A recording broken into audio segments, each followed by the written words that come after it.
राधे राधे दोस्तों, कार्तिक के पावन मास की आप सभी को बहुत बहुत शुभकामनाएं। हम नहा लिए हैं अच्छे से तारों की छैया में। अब हम नहा धोकर अपनी पूजा कर रहे हैं। हमने ये जल चढ़ा दिया है। अब हम रोली, अक्षत, चावल, तिल सबसे हम तुलसी माँ की पूजा कर देंगे। स्वास्तिक से हमारे इसको सजा लेंगे। स्वास्तिक बनाने का भी बहुत पुण्य है। इस तरीके से हम चारों साइड स्वास्तिक बना लेंगे।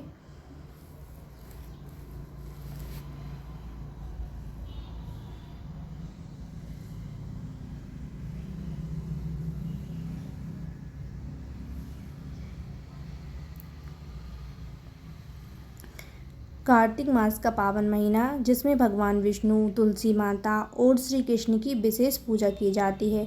हर दिन तुलसी माता को जल चढ़ाना, दीपक जलाना और आरती करना पुण्यदायक माना जाता है। ओम नमो भगवते वासुदेवाय का जाप करना बहुत शुभ होता है। दिन भर हम ओम नमो भगवते वासुदेवाय का जाप करते रहें मनी मन। श्री हरि की भक्ति से कार्तिक मास में हमारे सारे पाप नष्ट हो जाते हैं और हमें सुख, शांति, समृद्धि की प्राप्ति होती है।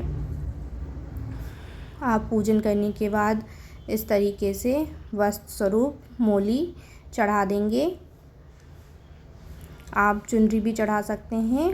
अगर आपके पास चुनरी नहीं है तो आप इस तरह मोली चढ़ा लें, इसका बहुत फल मिलता है।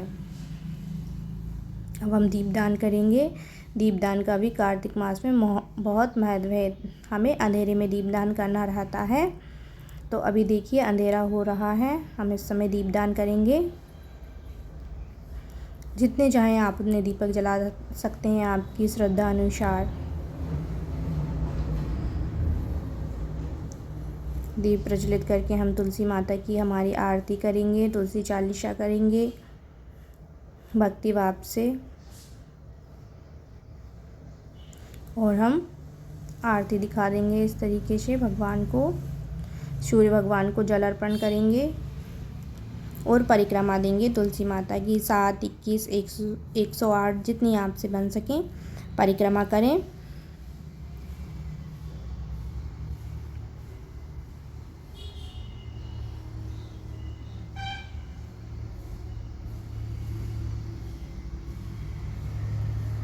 इस मास में श्रीमद् भगवद गीता पढ़ने का भी बहुत महत्व है। आप श्रीमद् भगवद गीता का भी पाठ कर सकते हैं। विष्णु सहस्त्र नाम का पाठ कर सकते हैं। राधा नाम जाप कर सकते हैं। सुबह और शाम को तुलसी माता के आगे दीपदान करें, धूप दिखाएं, भजन कीर्तन करें।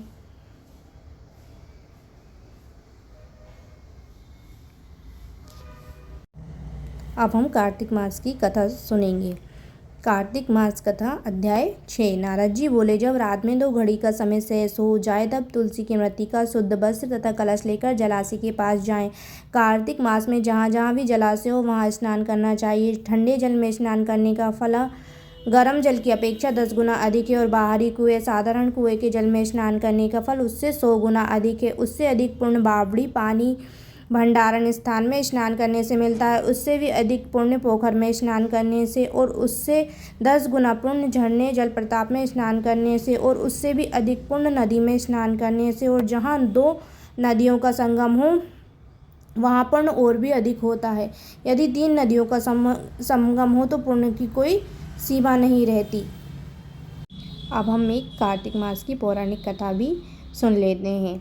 बहुत प्राचीन समय की बात है। एक नगर में एक धनाढ्य लेकिन पापी व्यक्ति रहता था। वह अत्यंत क्रूर, अन्यायकारी और व्यभिचारी था। उसने जीवन भर कोई पुण्य कार्य नहीं किया। उसका भोजन भी चोरी, लूट और दूसरों को सताकर ही प्राप्त होता था। जब उसकी मृत्यु हुई तो यमदूत उसे पकड़कर नरक ले जाने लगे। मार्ग में उन्हें भगवान विष्णु के पार्षद मिल गए। वे बोले, इस व्यक्ति को नरक क्यों ले जा रहे हो?